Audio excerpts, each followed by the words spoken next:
Hey YouTube fam, this video is going to be a voiceover of one of my leg days, as I promised, giving you my juiciest glute and leg tips to help build up that lower half.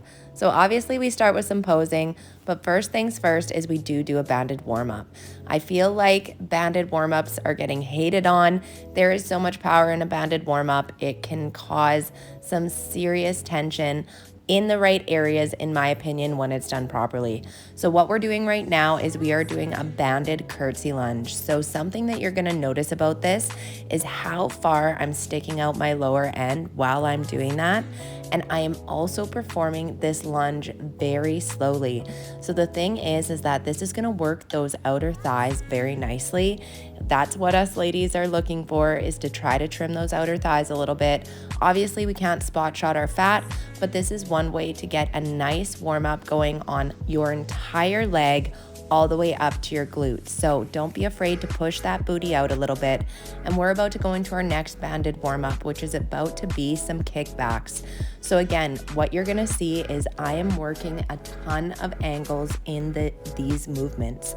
That is what is going to allow you to build up your booty, your legs in all the right areas. So right now we're just starting with a regular kickback. As you can see, I'm not having a super large range of motion. So this is really targeting my underside glute. It's working really nicely on the outer thigh as well. And then what you'll see here is I've turned my foot more so as I'm going up. So we're hitting even more outer upper. So right now, I want you to not be afraid to lean on something and really think about what you're focusing for this movement. I feel like mind muscle connection is so underrated, and the biggest thing that I am thinking about in every single exercise is what area I'm trying to work. That is the closest thing that we can do to try to spot shot our fat. So please keep your mind in the game. I know sometimes it's easy to get lost, but being able to make sure that you know what areas you're actually focusing on in your movement will allow you to put more focus and target into every spot that you need. So at the end here, as you can see, I'm doing a bit of a crossover. So what you can do is you can gently touch your foot on the ground and then kick your leg with a little bit more oomph on the way back up, making a diagonal angle. So generally I would start my workouts with a compound movement, but this workout specifically did start with the leg press.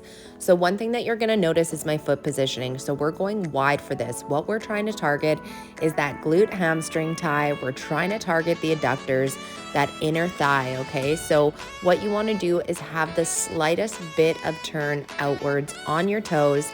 You're gonna wanna go wide, like I mentioned, and you are really gonna wanna make sure that you imprint your low back into the padding. Now, it will allow you to feel more comfortable pushing out on your core throughout the entire movement and remembering to breathe. But when you push your low back into the padding, it's gonna allow you to stay stationary and allow your feet to facilitate the movement.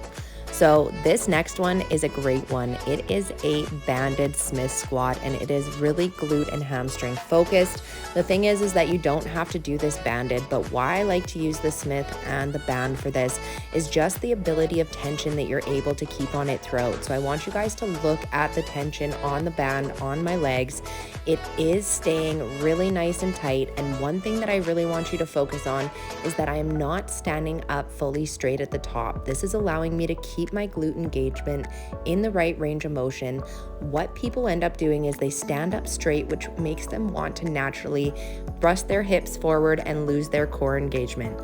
If you allow yourself to only come up to the range of motion that will keep your glutes engaged, it's gonna allow you to keep your core engaged that much easier, but it's also just gonna be fire on your legs and your glutes. So keep those toes pointed forwards for this one.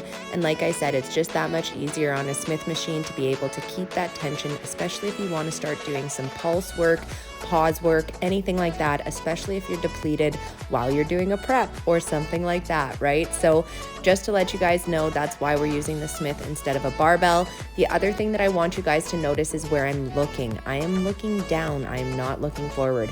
This is especially important when you are using like a free barbell.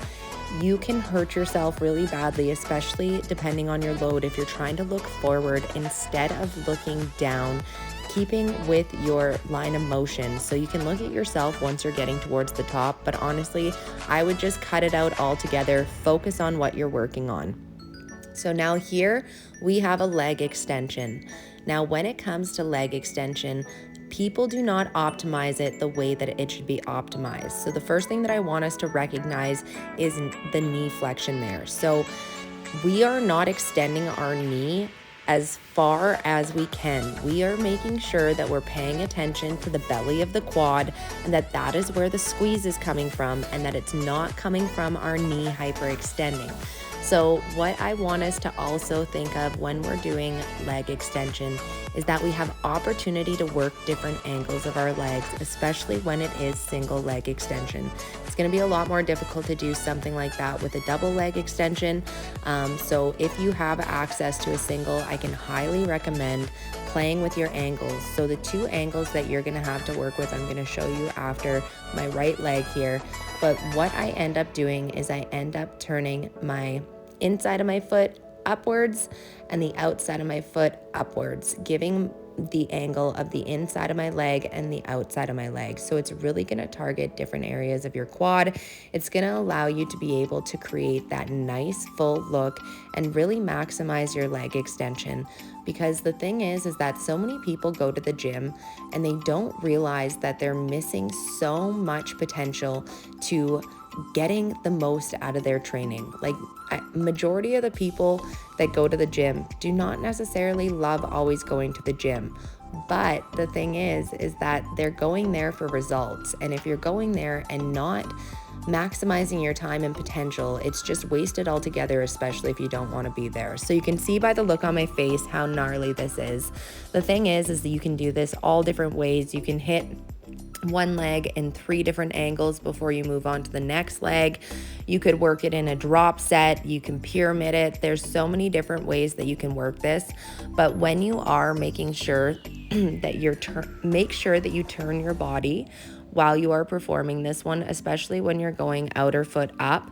Again, you do not want to hyperextend your knee. You really want to focus on the belly of the quad and the outer quad. So just make sure that you are like poking it. That is something that can really allow you to be able to cue yourself a little bit to focus on the right area.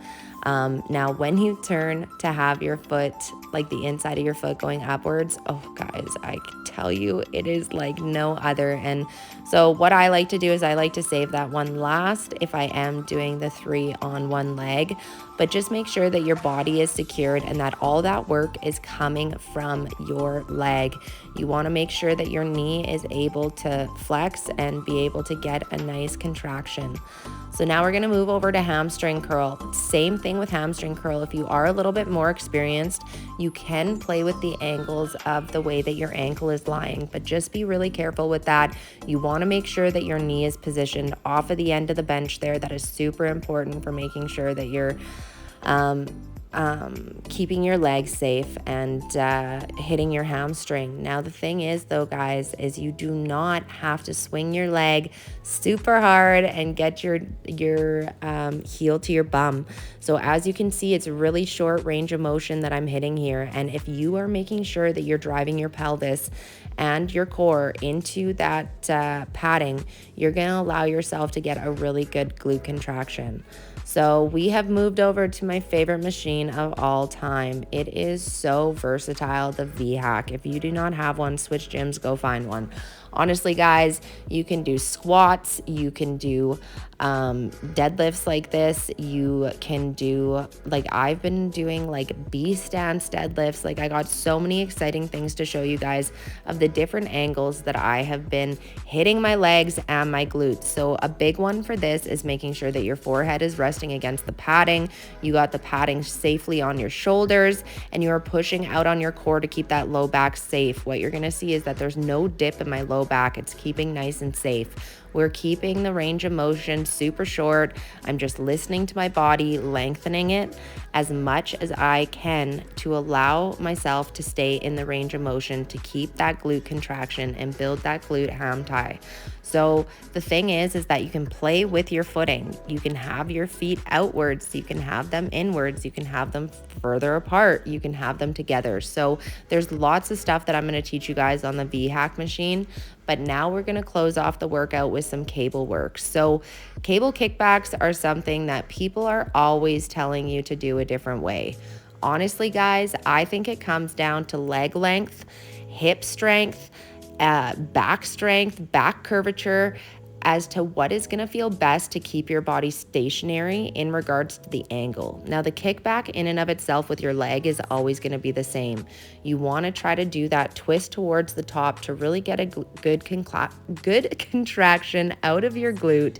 But honestly, when it comes to angling your upper body, find whatever you can be the most stable with. Again, you just want that to be as stable as possible so that you're able to allow your leg to facilitate everything.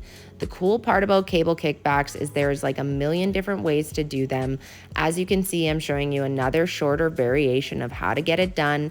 It's just targeting a little bit of a different area of the glute so that, again, I wasn't as bent over. Now I'm standing up a little bit more, making those kicks a little shorter. But even if I was more bent over, I can still have longer kicks with them. I can still have shorter kicks with them. But the biggest thing is that we keep angling outwards.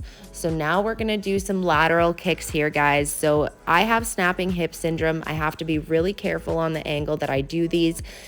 I can find the right position where I'm not snapping, so this is going to look a little bit different for everybody else. But what I wanted to show you guys here is my heel. Look at the way that my heel is angled up towards the ceiling. So this is going to get a different contraction on your glute compared to if you were toe up to the ceiling, or if you were just more toe towards the ground and less of a diagonal angle like that. So you just play around with your angles, have fun. Remember to exhale as you're kicking. That is going to allow you to have so much more power on these guys.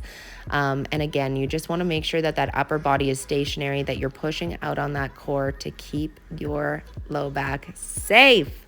And that is a full glute workout, guys, for a wellness competitor.